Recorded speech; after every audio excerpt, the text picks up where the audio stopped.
ओढणी आहे ना, ओढणीची किंमत फक्त 100 ते 150 रुपये असते बरं का. पण ही घेतली ना तर ह्याची लाखाची किंमत होती. म्हणून मुलींनो, ओढणी घेत जा, छान असतं. कारण हे संस्कार असतात.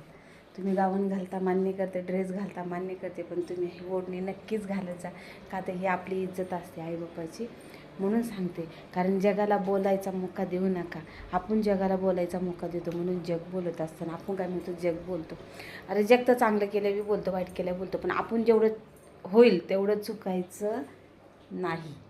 हां, बोलणाऱ्याला बोलणारच्या हे काही लोक कमेंट करतात, काही नाही करत, काही छान बोलतात.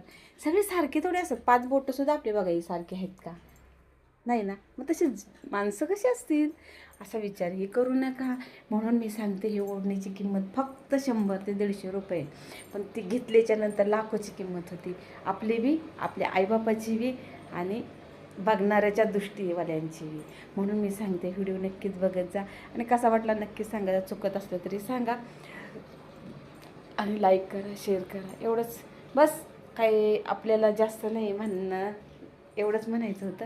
म्हणून मी सांगते मुलींनो, आपल्या तरी इथं विषय ओढणीचा आलो. तुम्ही जर पंजाबला गेला ना, ह्या ओढणीची किंमत तुम्हाला नक्कीच कळते.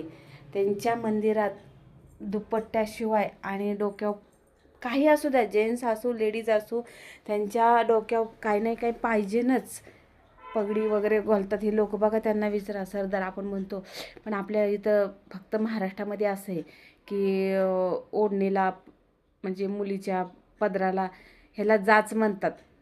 असं नाही आहे, पण खरंच त्याचा आदर आहे. आणि आपल्या आदराने म्हणजे समोरच्या माणसाची आपण इज्जत करतो. त्याच्यामुळं